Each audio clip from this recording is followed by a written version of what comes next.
Hello everyone, welcome back to my channel.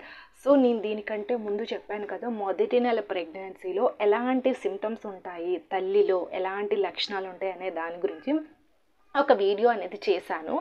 So ఎవరైనా చూడలేదంటే మన ఛానల్లో ఒక ప్లేలిస్ట్ ఉంటుంది 1 to 9 months. సో అందులోకైనా వెళ్ళి చూడండి. సో దీనికంటే ఒక ఫ్రంట్ డే ముందు చేశాను. సో ఒకసారి వెళ్ళి అయితే చూడండి. సో ఈ వీడియోలో మాత్రం మొదటి నెల ప్రెగ్నెన్సీలో శిశువులో ఎలాంటి మార్పులు జరుగుతాయి, ఎలాంటి సిమ్టమ్స్ ఉంటుంది, అసలు ఏం జరుగుతుంది అనేది ఈ వీడియోలో అయితే చెప్తా. సో చివరి వరకు అయితే చూడండి. నాది ఒక చిన్న రిక్వెస్ట్ అండి, మన ఛానల్ ఎవరైనా ఫస్ట్ టైం చూసినట్లయితే సబ్స్క్రైబ్ అయితే చేయండి. వీడియోని చాలామంది చూస్తున్నారు కానీ లైక్ అయితే చేయట్లేదు, లైక్ అయితే చేయండి. సో మీకు ప్రెగ్నెన్సీలో ఎలాంటి డౌట్స్ ఉన్నా సరే నాకైతే కామెంట్ చేయండి. సో ఖచ్చితంగా నేనైతే రిప్లై ఇస్తాను. ఎందుకంటే మీ కామెంట్స్ అనేది నాకు అంత వాల్యుబుల్ అనేది ఉంటుంది. సో నేను ఆ కామెంట్స్కి వాల్యూ అనేది ఇస్తాను.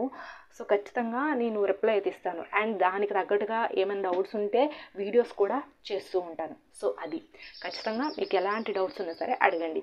మనం ఇప్పుడైతే వీడియోలోకి అయితే వెళ్ళిపోదాం. సో మనకి మొదటి నెల ప్రెగ్నెన్సీలో శిశువులో ఎలాంటి సిమ్టమ్స్, ఎలాంటి మార్పులు జరుగుతాయో చెప్తా. సో మనకి మొత్తం 4 weeks వేసుకుందాం. సో 4 వారాల్లో ఒక్కొక్క వారం బేబీ ఎదుగుదల ఎలా ఉంటుందో చెప్తా.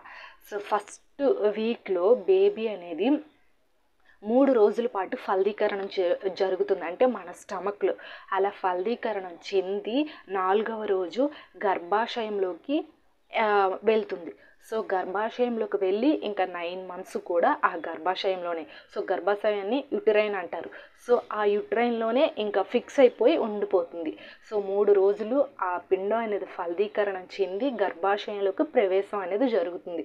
సో ఇంకా గర్భాశయంలోకి వెళ్ళిన తర్వాత ఇంకా గర్భధారణ మొత్తం ఆ 9 months కూడా బేబీ అక్కడే గ్రోతింగ్ అనేది ఉంటుంది. సో అది ఫస్ట్ వీక్లో జరుగుతుంది. సో మనకి సెకండ్ వీక్లో ఏంటంటే బేబీకి అంటే ఏదైనా సరే బేబీకి తల్లి నుంచే తీసుకోవాలి. అంటే ప్రతి ఒక్క పోషణ కూడా తల్లి నుంచే వెళ్తుంది బేబీకి కదా. సో అలా తల్లి నుంచి వెళ్ళాలి అంటే బేబీకి తనకంటూ ఒక చుట్టూ ప్రొటెక్ట్ చేసే మాయ అంటే ప్లాసెంటా అంటారు కదా, ఆ ప్లాసెంటా బొడ్డుతాడు అనేది 2వ వారంలో ఏర్పడుతుంది. సో ఆ బొడ్డుతాడు, ఆ మాయ ఏర్పడడం వల్ల ఆ బొడ్డుతాడు నుంచే బేబీకి ప్రతి ఒక్క పోషణ అనేది బేబీకి అనేది వెళ్తుంది.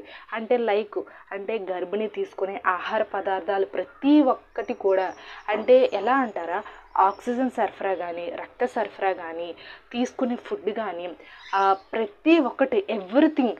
సో ఒక మనిషి అభివృద్ధి అవ్వాలి అంటే ఇంకా గర్భిణీ స్త్రీ నుంచి ప్రతి ఒక్కటి కూడా బేబీకి అనేది వెళ్తుంది. ఈ బొడ్డుతాడు, ఈ మాయ ద్వారా మాత్రమే వెళ్తుంది. అంటే గర్భిణీ తీసుకునే ఆహార పదార్థాలు కానీ ఏం తీసుకున్నా అసలు ఆక్సిజన్ అంటే పీల్చే గాలి, ఈ రక్తం ప్రతి ఒక్కటి కూడా ఆ బొడ్డుతాడు ద్వారా మాత్రమే బేబీకి అనేది వెళ్తుంది.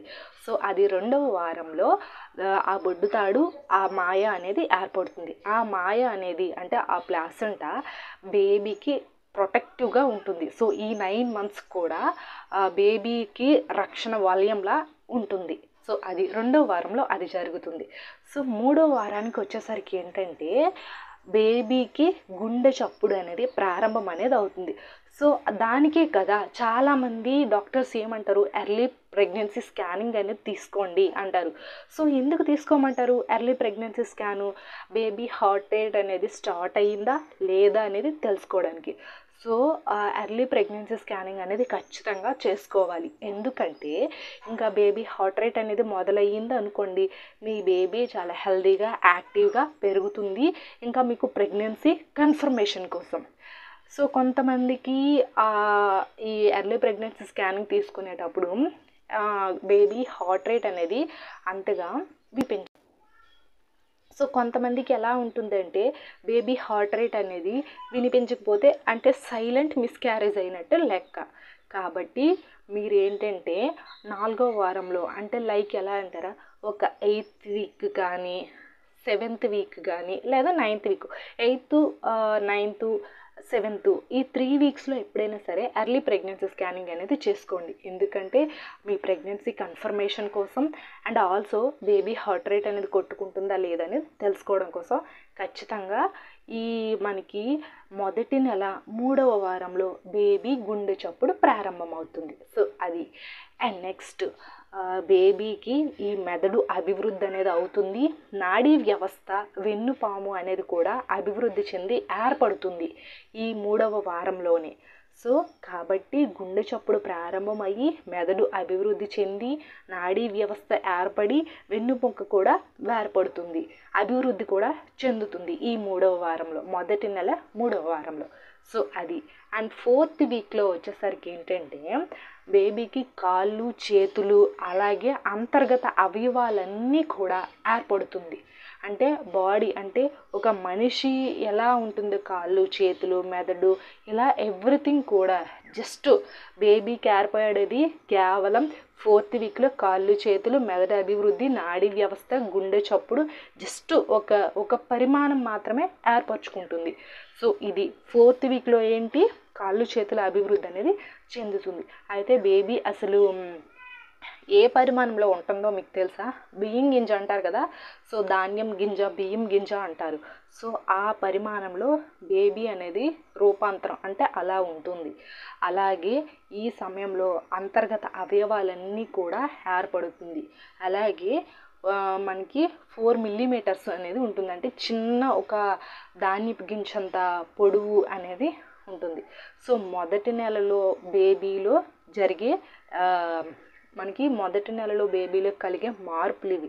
సో మొదటి నెలలో పూర్తిగా బేబీకి గుండె చప్పుడు రావడం, అన్నీ మాయ ఏర్పడడం, బొడ్డుతాడు ఏర్పడడం, అలాగే తల్లి నుంచి అన్ని పోషణలు అందుకోవడం, అలాగే బేబీకి కాళ్ళు చేతులు నాడీ వ్యవస్థ మెదడు అభివృద్ధి ఎవ్రీథింగ్ కూడా ఏర్పడుతుంది ఈ మొదటి నెలలోనే. ప్రతి ఒక్కటి జరుగుతుంది. సో చెప్పాను కదా, పిండం అనేది ఈ మొదటి నెలలోనే గర్భాశయంలోకి వెళ్ళి ఇంకా 9 నెలల పాటు ఆ గర్భాశయంలోనే ఇంకా గర్భధారణ సమయం మొత్తం అక్కడే ఉంటుంది. సో అంటే మొదటి నెలలో పూర్తిగా కంప్లీట్గా అన్ని అవయవాలు ఏర్పడుతుంది, కానీ చాలా చిన్న పరిమాణంలో ఉంటుంది, అంటే 4 మిల్లీమీటర్లు. సో ఈ రకంగా మనకి 9 నెలల్లో కొంచెం అలా గ్రోత్ అవుతూ ఉంటుంది, 3 కేజీల వరకు కూడాను. సో అలా మొదటి నెలలో అయితే ఈ రకంగా మార్పులు అనేది ఉంటుంది. సో దీని తర్వాత నేను ప్రెగ్నెన్సీ మొదటి నెలలో ఎలాంటి డైట్ మెయింటైన్ చేయాలో చెప్తా. సో కొంతమందికి మొదటి నెలలో ఎలాంటి డైట్ తీసుకోవాలో తెలీదు.